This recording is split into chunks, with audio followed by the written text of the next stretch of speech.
Run, river, run, run through the hills. Run, river, run to the sea. Run, river, run to your place beneath the sun. Run, river, run over me. Run through the land, you run through my soul. Welcome to be my guest today. We have Brenda Sullivan, and Brenda has been with us before. Brenda, are you the founder of the Gravestone Girls? Yes, myself and one of my best friends. We grew up in Southborough, riding our bicycles around and visiting all the cemeteries. But yeah, originally there were two, then there became three. But yeah, it's my full-time job. I am chief cook, bottle washer, funeral director, grave digger, hearse driver. So. Well, you know, Brenda was with us before. Was it about a year and a half, a couple of years ago? Something like that. And since then, we had gone to a presentation she had done at the Grafton Library, which was really, really good. And now when I go into a cemetery, I see these old stones with a whole different light. Good. And you're going to talk about this to us. Tell us basically what the Gravestone Girls do. Okay, that's easy. The Gravestone Girls are cemetery educators. So we teach about art and history and symbolism in cemeteries. I give a lot of lectures, presentations. I do cemetery tours. I teach gravestone rubbing classes. And we create sculpted art pieces from the faces of old colonial New England gravestones. And this includes skulls, angels. Love the What skulls. else am I missing here? Oh, what isn't there? Hourglasses, urns, willows, trumpeting angels. You name it, I found it. We see angels now, but I don't see the skulls and some of the other stuff. No, no. I mean, they'll still appear on modern stones, you know, because it's more of a personal preference. Somebody, you know, likes skulls, or somebody rides motorcycles, or whatever the case may be. They choose to put their own symbols on the new stones as a personal choice, as a freedom of expression. But when you see all of the old skulls and crossbones and that kind of stuff, I brought one just to show you, Well, too. see if we can Can zoom. you see him? use- We call him our spokesmodel. This guy, you know, how old is this one? So he dates to 1753. He's actually out of Spencer. But for the time, so last quarter of the 1600s and into the 1700s, the reclining skeleton or the skull with wings or variation, any variation of the skeleton, is a very dominant symbol on the faces of old colonial New England gravestones. Speaks about mortality. It's a picture language that spoke to the population about mortality and morality. It spoke to the folks that couldn't read and write by view of this picture. That's why they're so brutal, so literal, so in your face. Yeah. But they also were a visual cue to the people walking through the middle of town that could read and write but didn't stop every time to take the time to read the messages that were in language that were actually inscribed in the stones. Yeah, that's not something I'd want on my tombstone, is like a skeleton outstretched like this. That's just what. Warning, danger. Yeah, That's warning. what that's supposed Show to be. us some more. Show us. She's got a whole lot of them here. Oh yeah, there's more than 100 images in my collection. What is this? Looks like. Is this a witch? What is this girl? Nope. She is, she's another mortality symbol, so it's the idea of being human. It's a human-looking depiction. And in one hand, she's holding a circle, or the world. A circle is a never-ending object, no beginning, no end. And in her other hand, she holds an hourglass. So it's the idea of time is going to end, but it's not just ending here, it's beginning in a next world. So it's the idea of that circle. This seems to be a theme. They really believed in the afterlife back then, didn't they? Absolutely. And that's a very common belief system that dates back tens of thousands of years. The archaeological record of 50,000 years ago for Neanderthal man found excavations that had goods in the graves, so things that were felt to be needed for the afterlife or left as tribute for somebody to take on to the next world. Many, many cultures have believed and still believe in the idea that there's much more that comes, or at least something that comes after this. And this iconography on gravestones is meant to repeatedly, persistently speak to people about that, to serve as a reminder. Brenda, how long have you been doing this? Since I was 5 years old. What got you into this? like I said, I grew up around here. I grew up in Southborough. My family's buried in Bolton and in Southborough. So we spent a lot of time going to the cemetery, taking care of the family plot, planting flowers. And the family cemetery in Bolton has a colonial section that has about 200 stones that are full of amazing images that were very curious to me when I was young. But I grew up in a house that was very interested in art and history, and they weren't scary places. It was some place to go and play and stay occupied while my mother and grandmother were working on the family plot. Yeah, it doesn't scare me any. The grave my family went to put. Yeah. It didn't frighten me to go. No, and it's not supposed to. It's just death is a subject we don't talk about today as much as we did at one time. Memorial Day has sort of, for many people, morphed into a 3-day weekend, and where are we going for the barbecue rather than we're going to the cemetery to remember, or maybe it's the only time somebody goes to the cemetery to do to visit and remember. So you were 5 years old. Did your parents know about this interest? Well, I didn't get to the cemetery by myself, so. So they could tell, right? Were you already doing... Gravestone rubbing. Yeah, my mother taught me to rub gravestones to keep me occupied and out of her hair while she and my grandmother were working. Okay, so she knew about this. Yeah, I grew up in a house that was very interested in art and history. My mother was an antique dealer. My father did her restoration work. So it was, hey, the kid's busy. Keep her busy. Go over there, learn something. Read it. Tell me what it says. Do the math. Yeah. Tell me how old this person was. Now, did this carry into high school, too, and college? Oh, yeah. Well, you can't grow up around here. You can't spend time in New England without having colonial burial grounds or 19th century burial grounds in just about every town you pass through. So they're there. They're a very common fixture on the landscape. They get your attention for one reason or another. You know, whether you go in to look at the art, whether you go in just to see what's going on. Many of them are set by a lake. You've got a beautiful one right here in the middle of Upton that's right on the lake. It's right at the beach. Exactly. You know, so they're peaceful places to go. They're interesting. You go out and visit with nature. You go watch the birds. You go look at the insects, the toads, the stones, the art. You know, there's something for everybody. Do you remember the actress Gertrude Lawrence? No. She wasn't in our time, but I mean, she was way back. She was the first woman who played opposite Yul Brynner in The King and I. The King and I. And she is buried over here in Upton. Really? Yes. Well, there you go. I had no idea. Yeah. Guess where I'm going after I leave here. Oh yeah. she's you know, it was surprised me too. I'm thinking, but evidently, I think her husband was from here, and they drove through one day, and she fell in love with this town. Sure. And this is where, and she was buried in the beautiful ball gown. She was on the probably in Broadway with Yul Brynner. Oh, fabulous. I'm going for that one. Show us another one. We'll go there afterwards, and that'll get posted to the girls' Facebook page. Oh, definitely. I'll show you this one. Oh, this is a sun. Yeah. So this is actually from my ancestral burial ground in Bolton. The idea of the sun setting on this life, but it's also rising on the next life.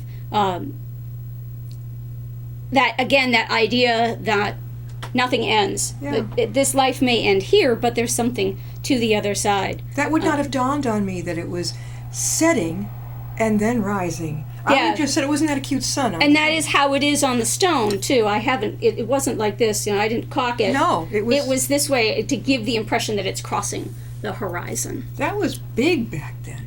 Yeah, they understood the celestial mechanics that the sun rose in the east and set in the west, and there's religious connotation to the idea of on Judgment Day, the Archangel Gabriel. Nice segue. We have Catholic Church here in town. I believe it's the Archangel Gabriel Catholic Church. Sure. And this is it. He's showing. Now, what is that? No, that's the. So that's the Archangel Gabriel. See his trumpet? Yeah. So he's blowing the trumpet to sound the call to resurrection on Judgment Day. So it's the idea that he's going to come from the east, Yeah. where the sun rises, brings the new day, sound his trumpet to call everyone to judgment, and hopefully you've done good work while you were here because you've obeyed all of these hairy, scary symbols. Oh, yeah. And you'll be rewarded for the work that you did here by getting off to the next world. Well, I was interviewing a gentleman from, who was it? No, actually, it was a woman from, where is she? Albania. And one of her elderly relatives insisted on being buried with some money in his shoe in case he had to pay to get into heaven. Correct. I'm like, really? But that's the way they did it. Well, there's a lot of mythology that goes on that we think might be quaint or cute or apply just to a particular religious group or a particular denomination or ethnicity. But coins were something that the ancient Greeks believed you needed. They put coins on the eyes because of the body, because you needed those coins to pay Charon, the boatmaster that rowed you across the river Styx to get to the next world. I never knew that. Yeah, be careful. I can do this all day. Oh my God! Now, when did you begin actually studying it? When did it really get to the point where you were your nose was in the books? I was 5. Even I really then. was. I wanted to be an archaeologist when I grew up because of a morning cartoon. That it was a cartoon about Egypt and the gods and goddesses of Egypt, and I thought it was cool. I went to the library and found out that Egypt and Egyptian mythology was a real thing. So here come the books, and like I said, I grew up in a house interested in art and history, so this stuff was around all of the time. So when you got out of high school, did you say, "All right, I'm going to found the Gravestone Girls"? No, the Gravestone Girls, what they've become today, has been very organic. When I got out of high school, I wanted to go to college and be an archeologist, and they said, no, you're going to go to business school. Oh, I went through that too. Yeah. Yeah, don't do it. I Don't do did it. I Don't had do to. I had really no choice. Don't do it. Right, I didn't have any choice. It was 1985. Everybody was going to business school. If you wanted a job and you wanted security and you wanted benefits, you wanted to make money, you wanted to be successful, you got to go to business school. So I did for a couple of years, and that was kind of boring. I went to 2-year school first, and then I went to 4-year. 2-year was supposed to help me make up my mind what I wanted to do in the world of business, and it didn't work. So I went to 4-year school and did art history. Oh, I majored in art history. We did the same, only I did art history first, then I went to business school, because I got out of college and said, I don't know what I want to do. My father said, you got 2 choices, hairdressing or business, and you knew where he was steering me. I went through the same... Hard to be a girl. Oh, it really, and the high expectations. Oh, I mean, I don't know, I guess I was supposed to be the next CEO of God knows what. But I mean, okay, fine. But you know what, I got out in 6 months, it was individual. Got my typing, the shorthand, whatever, they type it, gone, and I did my stud. But like you, it bored the you-know-what out of me. Absolutely. Oh! But I can still Soul-sucking. type. Can you still type 100 words a minute? No. Yeah, that stayed with me. In the shorthand, a little bit of shorthand. But the rest of it, you can... You can have it. Well, I lived in the corporate world for a really long time. Yeah. And this was a hobby. You go on vacation and you stop at the cemeteries, and you go to a different town and you stop at the cemeteries, and you read, and you join an organization that's been in place for 30 years called the Association for Gravestone Studies, and you meet more people that are studying this kind of stuff. And it just grows organically with the castings that we made. Yeah. That's a derivative of doing gravestone rubbing. You do gravestone rubbing for a long time, you've got all these pieces of paper. I need more than that. I want something 3-dimensional. Oh my goodness, I want to take this cutie home. Show me So- what is that one now? So she's very similar to the other lady. It's the idea of being human. You had carvers that copied each other in different styles. You had carvers that apprenticed under master carvers and adapted their own. But she's doing the same thing. So she's holding a book, the Book of Life. It might be a Bible, and an hourglass. The idea that there's just so much time in the idea of being prepared and ready to go. Oh, is anybody ever prepared and ready to go? They were much more cognizant of their own mortality than we are today. Why do you think that is? Because of they our died medicine? all the time.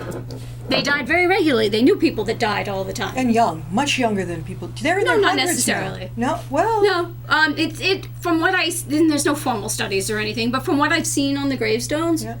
It seems like if you made it to middle age, yeah. you were pretty good. I see plenty, 60s, 70s, 80s, 90s. Periodically, I see 3 digits, and some of that can certainly be attributed to record keeping. We didn't. Not everybody. There wasn't a lot of formal record keeping very early on. Not everybody got a birth certificate. There's a shift in the calendars that that caused a change in the way we counted time. So there's a lot of things that impacted that. But certainly I see plenty of people that lived well into their twilight years. You know, we're talking with Brenda Sullivan, and she is the founder of the Gravestone Girls. That's me. And Brenda, when you go to the different graves, do you go alone, or do you have people that you hire come with you, the other girls? If I can purloin the other two girls away from work, because they do still have day jobs, anytime I can try and schedule a trip where one of them can come with me on a day off or a weekend or whatever, the more the merrier. And we've got a lot of sort of honorary satellite gravestone girls in other places, people that I know that might be able to help me get around somewhere I haven't been before, tell me something about history of a particular place that I didn't know before. I do a lot of this myself, so I do, in preparation for the public speaking programs that I do, I go to town ahead of time, wherever I'm going to be, whichever town I'm going to be presenting at.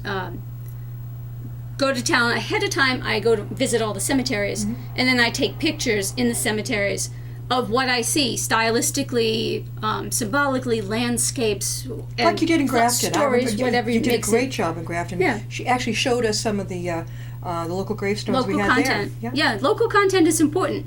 And I use that local content to build my program. Because the idea is most of the people in the room at a presentation at a library or historical society or whatever other group I'm working with, they live there. They're driving by these places all the time. And maybe they know what stuff is, and maybe they know a little bit about what it looks like or why it looks like it does, or whatever they might come in with preconceived notions. My job is to explain it to them, educate them, and hopefully inspire them to go back out after I'm gone and go enjoy those spaces. Do you spend a lot of time, like, okay, every single day you have a schedule, I'm going to this town, this town, this town? Absolutely. And then how do you get yourself scheduled for your wonderful presentations? Are you busy all the time giving Constantly. speeches? Constantly. How do people hear about you? This is the thing that you got to get the word out. A lot of it is word of mouth. Through the libraries, they're all connected. So if I do a program at a library and the librarian writes a good review on the library network, every librarian in Massachusetts sees it. People in the audience see programs and ask me subsequently. Gigs come out of that. I do a lot of arts and crafts shows with my castings.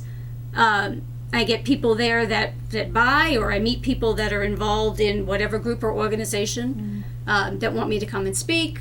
I do a lot of private commissions for people as well. People will see my gravestone casting and say, "Oh, well, I have a 6th great grandfather in Chelmsford.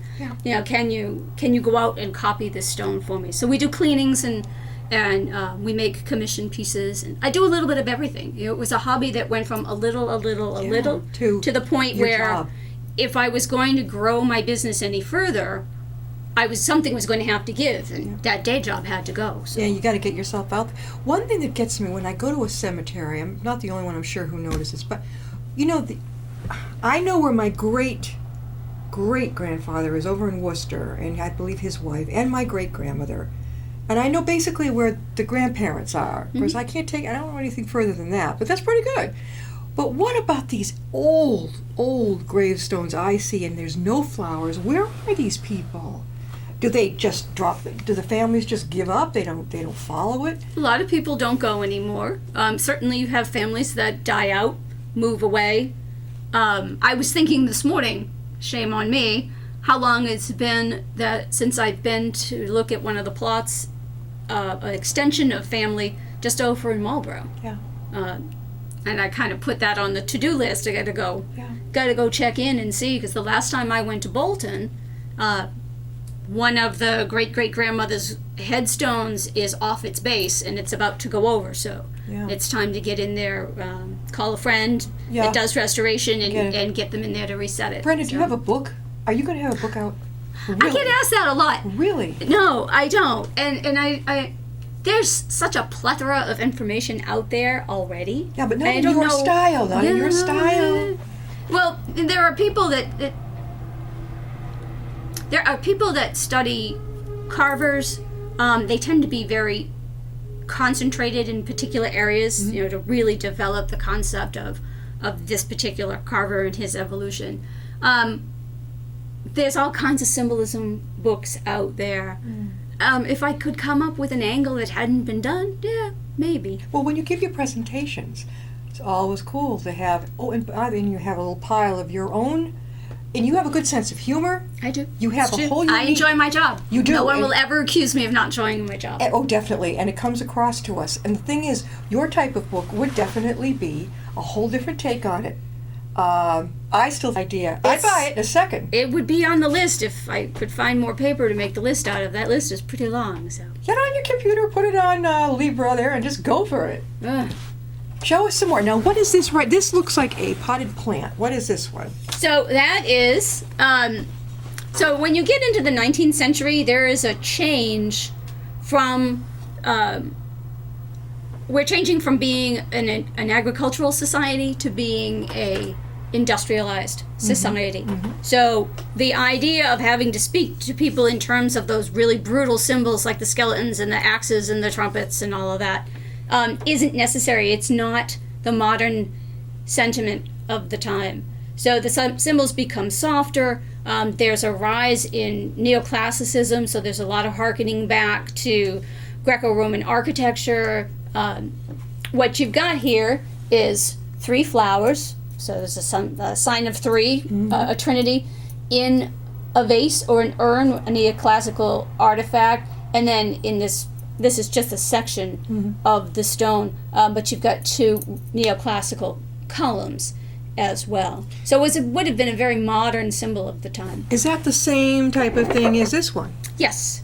Yep. This one is very small. It's the same type of thing, basically. It's gorgeous. When they drew these, and how did they find these people who drew them? So you had professional carvers and you had people that did it as a secondary vocation.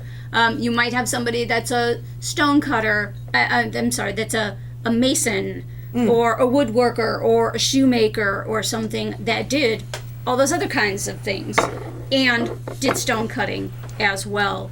There were certainly professional carving houses in the country.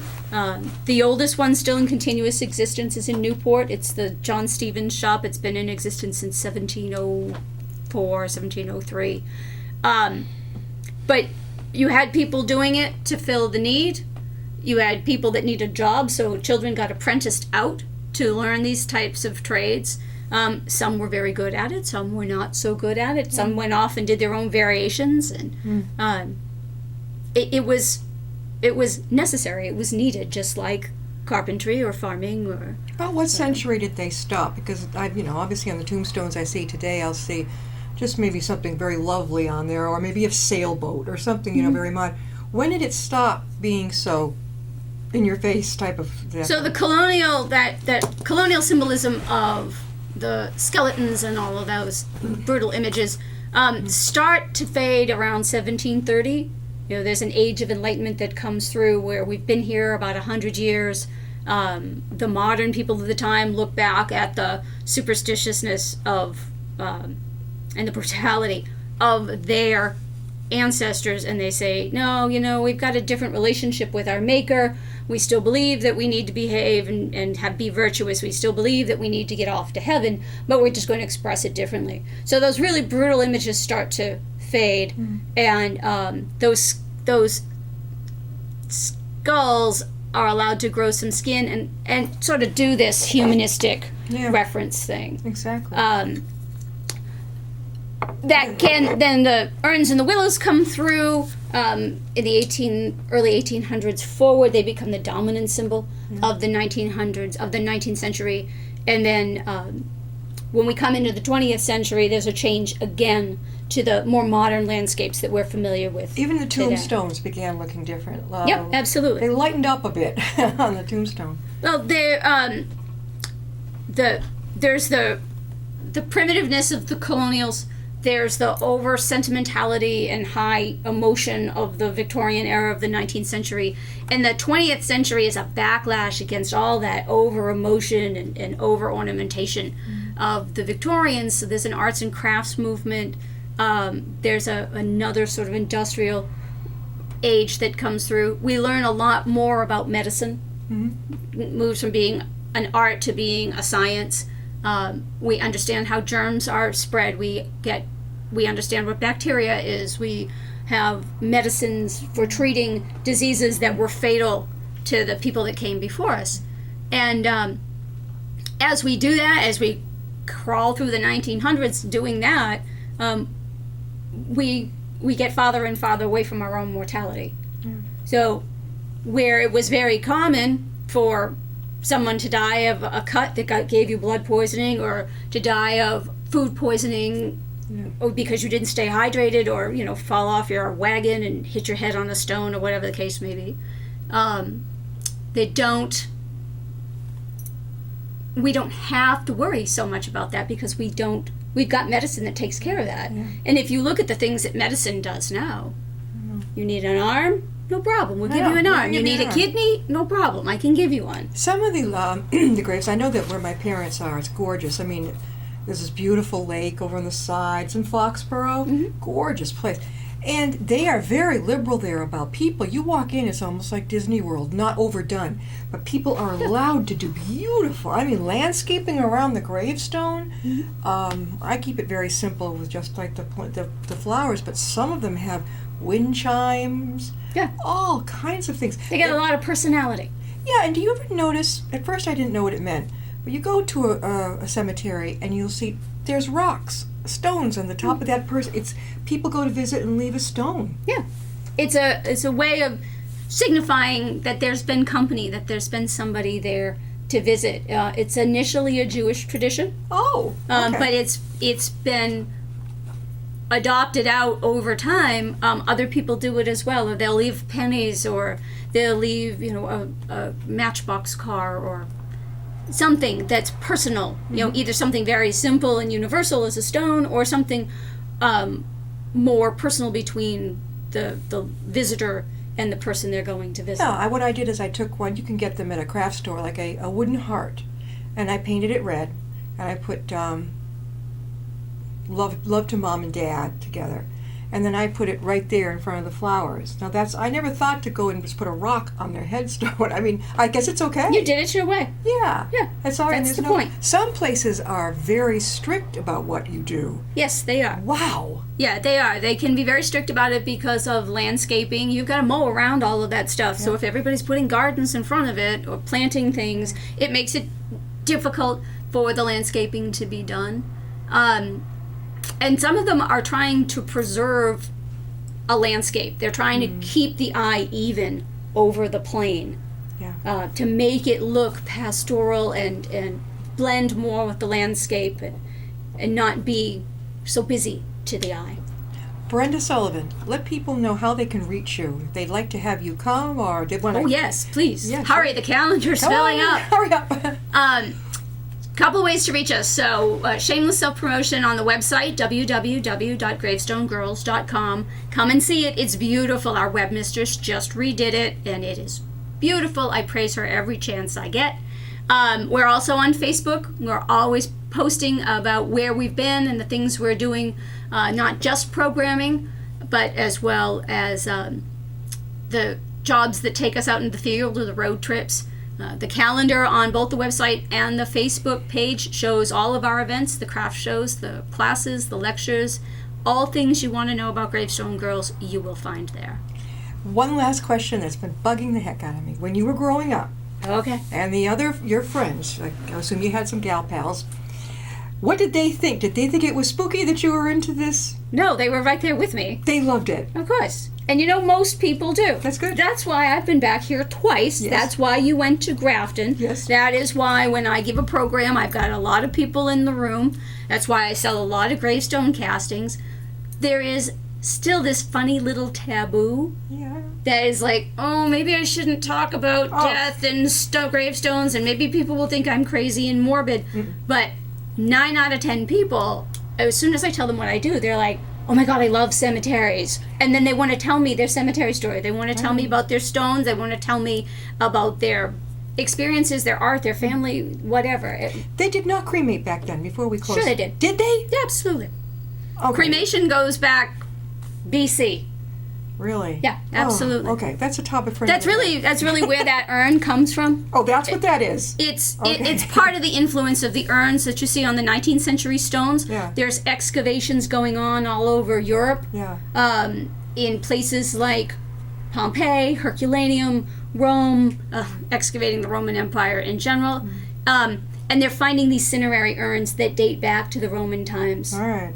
Okay. So I was wondering if it just sort of happened more in modern times, but No, No. no, different religions have their predilections about what they will and will not allow in terms of Brenda, disposal of the body. thank you for coming. You're going to come again. Sure thing. Don't forget to get in touch with her. Please. We'll see you next time and be my guest.